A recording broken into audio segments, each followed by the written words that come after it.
Hello mes sucres, on dit quoi? J'espère que vous allez bien, moi je vais très bien par la grâce de Dieu. Bienvenue dans cette nouvelle vidéo où on va parler du glow up financier. Précédemment, on a parlé du glow up physique, du glow up mental, du glow up spirituel et aujourd'hui on va clôturer avec le glow up financier parce que c'est l'année de concrétisation. On veut être riche, on veut avoir notre premier million de francs CFA et dans cette vidéo, je vais te partager mon histoire, ma stratégie, mes conseils pour atteindre cet objectif-là. Franchement, si tu n'as pas encore eu ton premier million là, assieds-toi, prends un papier et un stylo parce que ça va aller très vite, ok?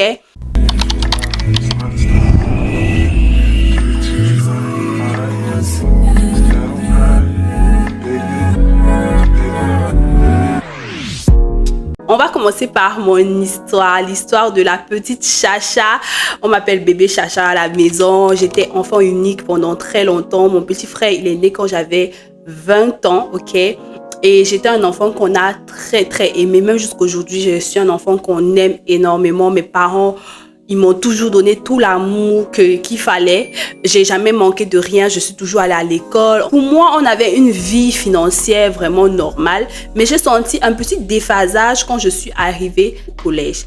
Au collège, quand j'arrive, je vois mes camarades de classe qu'on donne 2000 francs CFA par jour pour manger, alors que moi, on me donnait 200 francs. Franchement, allez, moi, personnellement, 200 francs, c'était bien en fait, tu vois.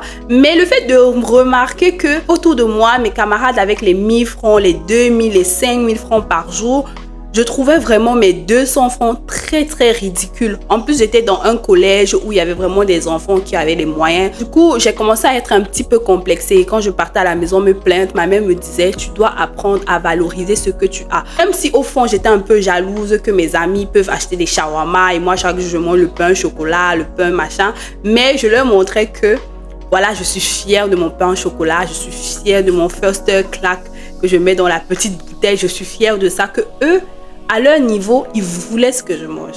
Du coup, ils me disaient, Audrey, s'il te plaît, achète-nous aussi le pain à venir à l'école. Et c'est là où j'ai eu mon premier business. J'avais 11 ans. Et je partais à la boutique, j'achetais le pain de 50, chocolat de 50 et je venais revendre à l'école à 200. Donc, sur chaque pain, j'avais 100 francs de bénéfice. Très jeune, hein? Et le fait même d'avoir l'argent là me permettait d'être libre, me permettait même de dire que voilà, si papa veut, il ne me donne pas l'argent, moi j'ai mon argent, tu vois, je gonfle un peu le torse et tout. Et j'étais vraiment très fière et c'est comme ça que j'ai fait plein de business quand j'étais au lycée. J'ai vendu le pain au chocolat, j'ai vendu les vêtements à la friperie, j'ai vendu les bijoux, j'ai fait le transfert de crédit, j'ai vendu plein de choses. On m'appelait Audrey Multiservice à l'école. Tu vois, il y a une commerçante à l'école, c'était moi. En grandissant, j'ai eu un gros capital contact. Voilà, j'avais les contacts partout. Je savais qui vendait quoi. Je mettais en relation et je gardais mon argent. C'est comme ça que je faisais. Et cela m'a permis d'atteindre mes 1 million de francs CFA.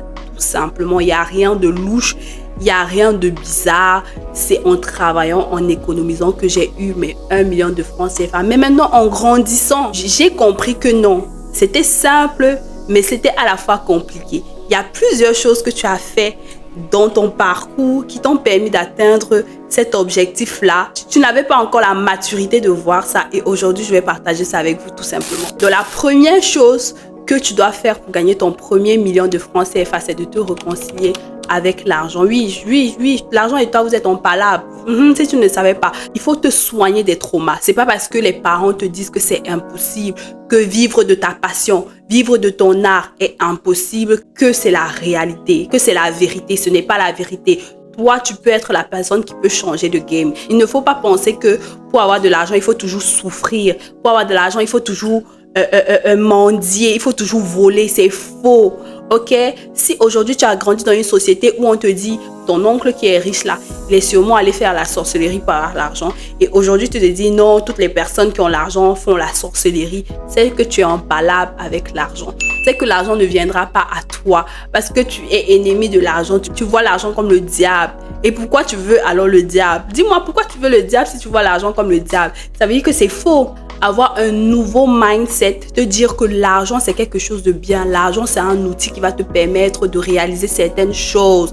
L'argent, c'est un outil qui va te permettre d'être libre. L'argent, c'est quelque chose qui va te permettre d'aider à la maison, de rendre ministère. L'argent, c'est quelque chose qui va te permettre de prendre soin de toi. Ce n'est pas ton ennemi. L'argent n'est pas difficile. L'argent, c'est quelque chose qui t'aime. Moi, j'ai les paroles que je me dis. Je me dis, l'argent m'aime, l'argent est amoureux de moi, je suis le crush de l'argent. Moi, c'est vrai, je me dis, je suis le crush de l'argent. L'argent m'aime tellement que l'argent est amoureux de moi, donc ça me suit seulement. Tu vois, toi, avec ta façon de penser, avec tes paroles, tu attires l'argent vers toi. Donc ça, c'est la première étape, ok? Attire l'argent vers toi par ta pensée, par tes paroles, par tes actes. Réconcilie-toi avec l'argent, formez un, oui. C'est une relation vraiment très profitable, une relation qui ne doit pas être toxique, ok? Parce que moi, en grandissant, je me suis rendu compte que j'étais en palabre avec l'argent parce que quand je ne gagnais pas l'argent, je tombais malade. Quand je ne gagnais pas l'argent, j'étais malheureuse, j'étais triste. Aujourd'hui que je gagne, que je ne gagne pas, je suis heureuse parce que l'argent ne conditionne pas mon bonheur. Ok? C'est ce que je fais avec l'argent qui est important. Le fait parce que l'argent me permet peut-être de mettre le forfait internet dans mon téléphone pour pouvoir causer avec ma famille. Et causer avec ma famille, c'est ça qui me rend heureuse. Et l'argent, c'est juste le moyen pour parvenir à cet objectif-là. C'est le moyen pour atteindre mon bonheur, mais c'est pas mon bonheur. La deuxième chose que tu dois faire, c'est avoir une source de revenus. Si aujourd'hui, tu es étudiant, cherche-toi un petit boulot. Cherche-toi un boulot à côté. Ok? Parce que, à part si tu as les parents qui peuvent t'aider à directement investir dans un projet. Mais si tu n'as pas ça, cherche-toi un petit boulot à côté, un job. Aime ce job. Chéris ce job. Profite de ce job. Apprends des choses de ce job. Parce que le job que tu as aujourd'hui va te permettre de monter pour atteindre ton objectif financier, pour créer le business que tu veux. Donc, tu ne peux pas sauter les étapes. Reste concentré. Cherche un job. Maintenant, si tu n'as pas la possibilité d'avoir un job, essaie de regarder autour de toi ce qui manque et amène la solution. Fais aussi les mises en relation. C'est-à-dire que tu connais quelqu'un qui vend et tu connais quelqu'un qui achète. Tu te mets au milieu. Tu es intermédiaire entre les deux, tu gagnes ton jet. Quand tu as une source de revenus, la troisième chose que tu dois faire, c'est de payer tes dettes. Si tu as les dettes, rembourse. L'argent, c'est un esprit.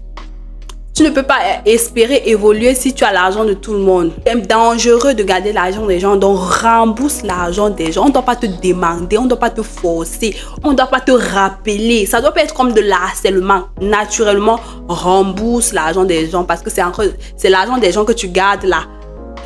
C'est cette balle-là que tu es en train de tirer dans ton pied, toi seul. La quatrième chose que tu dois faire, c'est de te fixer un objectif d'épargne. La plupart du temps, si on n'évolue pas financièrement, c'est parce qu'on n'a pas d'objectif clair en tête.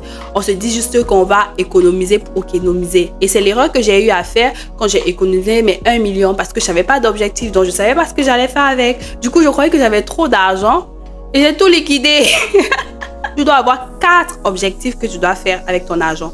Premièrement, économiser dans l'objectif de t'éduquer. L'argent là, tu vas payer les formations, tu vas payer la connexion à Internet pour regarder des formations. Tu vas aller dans les masterclass, tu vas aller faire des réseautages. Tu vas faire des trucs avec cet argent pour grandir. Tu vas acheter ton business planner. Deuxièmement, pour investir, tu vas acheter la marchandise pour revendre. Ou bien tu vas payer des compétences qui vont te permettre de rentabiliser. Parce que c'est pas toujours marchandise, ça peut être la compétence. Comme moi, avant d'être coach en business, j'ai payé une formation pour apprendre à devenir coach. Ok? Et maintenant, je suis devenue coach. D'accord? Parce que tu as payé une compétence, c'était un investissement pour utiliser, pour rentabiliser. Est-ce que tu captes? Maintenant, troisièmement, économiser pour prendre soin de toi. Et le quatrième point, économiser pour les imprévus. Parce que c'est le jour que tu as l'argent là, que quelqu'un avale la bouteille de gaz. Donc, il y a les situations que tu dois gérer en urgence et il faut toujours avoir un peu d'épargne pour gérer ça. Et moi, j'ai une stratégie pour éviter les dépenses impulsives. Je me pose la question, est-ce que je suis capable d'acheter ça 3 fois? Si oui, est-ce que dans 2 semaines, j'aurai toujours envie de ça? Parce qu'il y a souvent que tu regardes un truc, sur le coup, tu as envie, mais au fond, après, tu ne vas pas utiliser, tu vois un peu. Alors que si tu te dis, voilà, je peux me l'offrir 3 fois et en plus, je suis sûre qu'à long terme, ça pourrait être utile pour moi, tu peux acheter. Après ça, il faut te créer un budget. Créer et traquer ton budget. Le budget, c'est quoi? C'est les charges fixes et les charges variables. Parce que ça ne sert à rien de dire, oui, je vais dépenser 20 000 ici, après, je vais dépenser 5 000 là-bas. Après, à la fin du mois, tu vois que tu n'as pas atteint ton objectif d'épargne. Pourquoi? Parce que tu as créé un budget, oui, mais tu ne l'as pas craqué. Donc, chaque jour, apprends à noter tes revenus, à noter tes dépenses. Note, parce que tu ne peux pas gérer l'argent que tu ne contrôles pas. Ça ne marche pas comme ça. Pour pouvoir grandir, fructifier un argent, il faudrait que tu puisses le suivre, tu puisses le traquer, savoir comment il entre, comment il sort. En plus, maintenant, pouvoir le gérer et pouvoir l'investir. Et aussi, n'aie pas peur de dire non. Dis non aux sorties. Dis non si tu ne veux pas acheter quelque chose. Parce que quand tu veux atteindre ton premier million, il faut faire des sacrifices, en fait. Moi, pendant longtemps, j'étais la meuf qui... Tous mes amis me disaient que Audrey, tu es trop dure. On sait que tu gagnes l'argent, mais tu es trop dure. Oui, je suis dure. Et moi, j'ai mes objectifs, mon frère. Je ne sors pas pour sortir. Je sors avec intention. L'éducation financière est très importante dans le sens où ça va te permettre de savoir où investir, où mettre ton argent, où ne pas mettre ton argent. J'ai partagé avec vous les pires erreurs que j'ai eu à faire dans le business. Je vous ai dit que j'ai perdu pratiquement 3 millions de francs CFA. Va regarder la vidéo là, tu vas voir, vidéo incroyable. Les personnes qui ont regardé cette vidéo m'envoient des longs textes à quel point ils ont grave kiffé. Essaie aussi d'être discipliné financièrement. Oui, comme dans le sport ou bien dans l'alimentation, peu importe, on a besoin de discipline financière parce que c'est la discipline financière qui va te permettre de rester aligné à tes objectifs et de ne pas craquer. Tu ne peux pas vouloir glow up financièrement si tu fréquentes les gens qui vont te pousser à dépenser. Si tu es dans un environnement où tu sais qu'on va te pousser à dépenser, gars, fuis-les. Et en dernier, pour glow up financièrement, il faut investir. Investir sur toi, comme j'ai dit précédemment, investis aussi sur des choses. N'aie pas peur de faire un business. Le business qui te tient à cœur depuis des années là, lance-toi. Va regarder ma vidéo comment créer un business à partir de zéro. Je pense que cette vidéo va grave t'inspirer. Donc mes petits sucres d'amour, c'était tout pour moi aujourd'hui. J'espère que cette petite vidéo aura été édifiante pour vous. N'hésitez pas à liker, commenter et partager. Je vous aime, Dieu vous aime encore plus et on se dit à très bientôt pour la prochaine vidéo. Bye bye.